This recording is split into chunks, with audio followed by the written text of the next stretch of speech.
فتن پر آشوب ہوئے لوگ اخروی زندگی کو سنبھالنے کی بجائے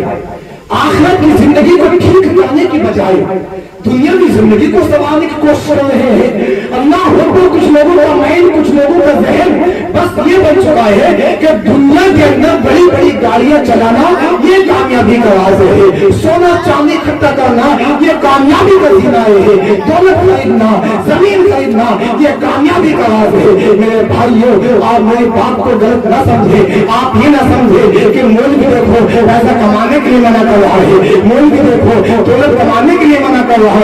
نہیں، آپ یہ اپنے ذہن میں لے کر بھی نہ ہے کہ جناب دیکھو تو صحیح مولوی فقیر بنانے کے چکر میں لگا ہوا ہے۔ نہیں میرے بھائیوں، نہیں، کہنے کا مطلب میرا یہ نہیں ہے۔ میں تو آپ سب کے حق میں دعا کرتا ہوں اللہ رب العزت آپ سب کو کروڑپتی بنائے، آپ سب کو لاکھپتی بنائے، آپ کے پاس اتنا بینک بیلنس ہو جائے آپ کسی کے آگے ہاتھ نہ پھیلائیں، اس لیے کہ اس دور میں دولت کا ہونا بھی ضروری ہے، پیسے کا ہونا بھی ضروری ہے، کیونکہ اگر بندے کے پاس پیسہ نہ ہو تو اپنے بھی پاس نہیں بٹھا لیا کرتے ہیں، اگر بندے کے پاس دولت نہ ہو تو اپنے بھی نہیں سنبھالا کرتے ہیں، بندے کے پاس خزانے نہ ہو، بینک بیلنس نہ ہو تو جناب اپنے بھی منہ موڑ کر بات کیا کرتے ہیں، منہ دیکھ کر بات کیا کرتے ہیں۔ تو میں آپ سے یہ نہیں کہتا میرے بھائیو آپ دولت نہ کماؤ، آپ پیسہ نہ کماؤ، میں آپ سے کہنا یہ چاہتا ہوں ان چیزوں کو کامیابی کا راز مت سمجھو، ان چیزوں کو کامیابی کی دلیل مت سمجھو، اس لیے کہ میرے بھائیو پیسہ یہ ہاتھ کا مال بیل ہے، آج تمہارے ہاتھ میں ہے کل کو دوسرے کے ہاتھ میں چلا جائے گا۔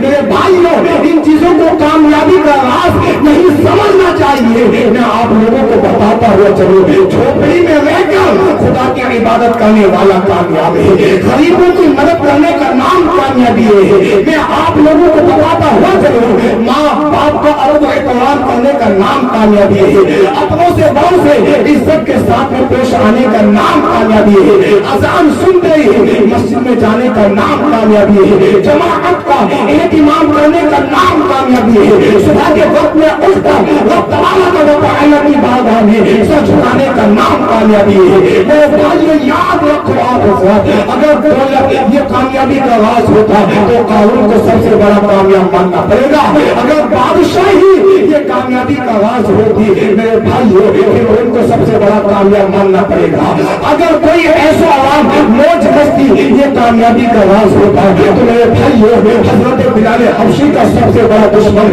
امیہ بن خلف کو سب سے بڑا کامیاب ماننا پڑے گا، اگر ایسا عوام موج مستی کی بنیاد پر کوئی کامیاب ہو سکتا تھا تو مجھے آپ بتائیں تو صحیح ابو جہل سے زیادہ کون متکبر تھا؟ میرے بھائیو آپ لوگ یاد رکھیں یہ سب کے سب لوگ ناکام رہے، نہ مراد رہے، نہ خدا کی بارگاہ میں ان لوگوں کا کوئی مقام ہے اور نہ دنیا والوں کی نظر میں ان لوگوں کی کوئی حیثیت ہے، یہ سب لوگ جہنم کے ایندھن بن گئے ہیں، جہنم میں چل رہے ہیں، اور یہی حشر یہی حال ان مسلمانوں کا ہوگا جو جان بوجھ کر نمازیں چھوڑ رہے ہیں، جو رب تبارک و تعالیٰ کی نافرمانی کر رہے ہیں، جو اللہ رب العزت پہ غضب کو دعوت دے رہے ہیں۔ میرے بھائیوں میں یہ بات اپنی طرف سے نہیں کہہ رہا ہوں کہ مولوی صاحب اپنی طرف سے بول رہے ہیں کہ جو جان بوجھ کر نماز نہیں پڑھے گا ان کا حشر جو ہے جناب ان لوگوں کی طرح ہوگا، نہیں،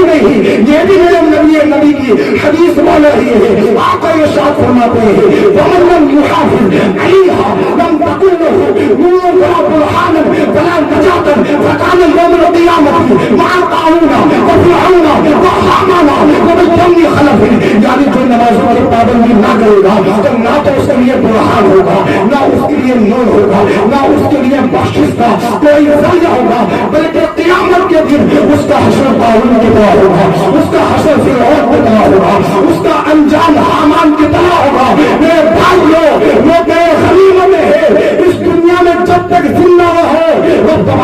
تعالیٰ کو راضی کرتے رہو، اس لیے تو کہنے والی نے کہا اللہ کے فرمان کو پہچان مسلمان، محشر میں ہو تو خود تو مہمان مسلمان اور کافر نہ ہو یاد ہے الہی سے کسی دم ہو جائیں گی سب مشکلیں آسان مسلمان۔